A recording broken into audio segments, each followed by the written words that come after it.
नमस्कार दोस्तों, मेरे इस YouTube चैनल में आप सभी का स्वागत है। इस YouTube चैनल को सब्सक्राइब करने के लिए बेल आइकन पर क्लिक कीजिए। आज हम जानने वाले हैं हेयर लॉस और होम्योपैथिक रेमेडी। हेयर लॉस को एलोपेशिया या फिर बाल्डनेस कहते हैं। इसके मेनली 4 टाइप्स होते हैं: male pattern hair loss, female pattern hair loss, alopecia areata और telogen effluvium. Male pattern hair loss में क्या होता है कि जो आपका फ्रंट ऑफ स्काल्प होता है वहाँ पे डब्ल्यू शेप में बाल्डनेस आती है और टॉप ऑफ द हेड होता है आपका, वहाँ पे भी बाल्डनेस शुरू हो जाती है। मेल पैटर्न हेयर लॉस क्यों होता है? क्योंकि डायहाइड्रोटेस्टोस्टेरोन जो उनका हार्मोन होता है मेल का, उसमें डिस्टर्बेंस आने की वजह से होता है। फीमेल पैटर्न हेयर लॉस में क्या होता है? टिपिकली हेयर की थिनिंग होती है और ये भी फीमेल हार्मोनल इम्बैलेंस की वजह से होता है। हमारा तीसरा टाइप है एलोपेशिया एराटा।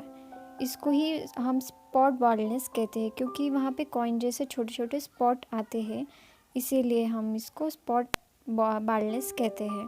हमारा लास्ट टाइप है टेलोजन इफ्लूवियम। टेलोजन इफ्लूवियम में क्या होता है कि नॉर्मल जो हमारी हेयर ग्रोथ की साइकिल होती है उसमें डिस्टर्बेंस आ जाते हैं।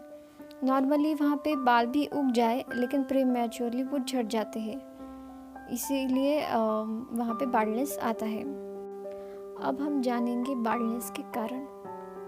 इसका सबसे पहला कारण है इम्प्रॉपर डाइट। अगर आप प्रॉपरली डाइट ही नहीं करेंगे तो आपको न्यूट्रिशन नहीं मिलेगा। न्यूट्रिशन ना मिलने की वजह से आपके बाल झड़ सकते हैं। दूसरा कारण है इम्यूनिटी कम होना। इम्यूनिटी कम होने की वजह से भी हेयर लॉस होता है, या फिर आप किसी डिसीज़ से ठीक हो गए हो, जैसे कि टाइफाइड, कैंसर, ट्यूबरक्यूलोसिस। इसके वजह से भी आप में इम्यूनिटी कम होती है और उसके वजह से आपके बाल झड़ सकते हैं। तीसरा कारण है हार्मोनल इम्बैलेंस।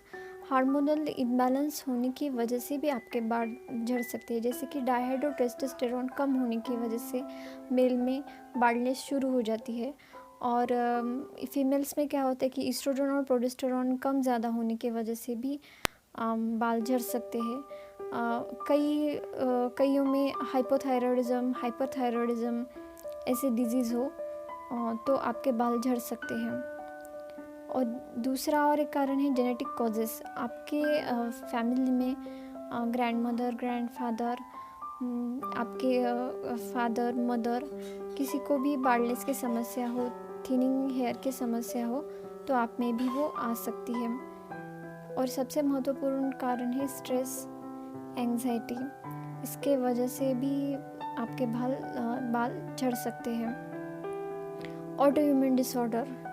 ऑटोइम्यून डिसऑर्डर मतलब क्या होता है कि आपकी ही खुद की जो इम्यूनिटी सेल्स होती है वो आपके बालों के फॉलिकल्स के ऊपर अटैक कर देती है, और अटैक करने की वजह से वहाँ पे बाल उगते नहीं हैं और वहाँ पे बाल्डनेस आ जाती है। उसको ऑटोइम्यून डिसऑर्डर कहते हैं। ये एलोपेशिया एराटा में पाया जाता है। हम पहले जानेंगे हेयर लॉस और होम्योपैथिक रेमेडीज़। मेरी पहली रेमेडी है फॉस्फोरस। फॉस्फोरस का जो पेशेंट होता है वो दुबला पतला ऊंचा दिखता है, उसको फ्रेंड्स की कंपनी बहुत ज़्यादा अच्छी लगती है, उसको आइसक्रीम खाना अच्छा लगता है। ऐसे पेशेंट में इंडाइजेशन इम्प्रॉपर होता है। इंडाइजेशन इम्प्रॉपर होने की वजह से वो पेशेंट दुबला पतला दिखता है। फॉस्फोरस ये रेमेडी मोस्टली मेल में ज़्यादातर सूट करती है। उनमें डायहाइड्रोटेस्टोस्टेरोन का जो इम्बैलेंस होता है मेल्स में, वो ये रेमेडी ठीक कर देती है। मेरी दूसरी रेमेडी है एसिड फ्लोर। अगर आप किसी भी बीमारी से ठीक हुए हो और उसकी वजह से आप में वाइटलिटी कम हो गई हो तो एसिड फ्लोर इस्तेमाल कर सकते हैं, जैसे कि टाइफाइड, डेंगू। मेरी तीसरी रेमेडी है एसिड फॉस। एसिड फॉस का पेशेंट जो होता है वो ज़्यादा मेंटल वर्क करता है, इमोशनली भी बहुत ज़्यादा डिस्टर्ब होता है। इस सभी की वजह से वो क्लियरली सोच भी नहीं सकता और उसके मन में बहुत ज़्यादा कंफ्यूजन होता है, कुछ भी याद नहीं रहता उसको। और एसिड फॉस का जो पेशेंट होता है वो टॉल, थिन और स्लेंडर होता है। मेरी चौथी रेमेडी है सेपिया। सेपिया मोस्टली वुमेंस में बहुत सूटेबल करती है। सेपिया की महिला अपने घर के बारे में, बच्चों के बारे में, भाई के बारे में बहुत ज़्यादा सोचती है और फ्यूचर के बारे में बहुत ज़्यादा सोचती है, आगे क्या हो जाएगा, मेरे बच्चों का क्या हो जाएगा। और उसके ऊपर सारी घर की रिस्पॉन्सिबिलिटी होती है, तो उस पर बहुत ज़्यादा स्ट्रेस होता है। इसके वजह से वो बहुत ही डिप्रेस्ड और मेलांकोलिक रहती है। बहुत ज़्यादा स्ट्रेस होने की वजह से उसके बाल झड़ते हैं। तो ऐसी महिला में ये रेमेडी सूटेबल है। मेरी और एक रेमेडी विज़बेडन ये सभी तरह की हेयर प्रॉब्लम्स में यूज़फुल है।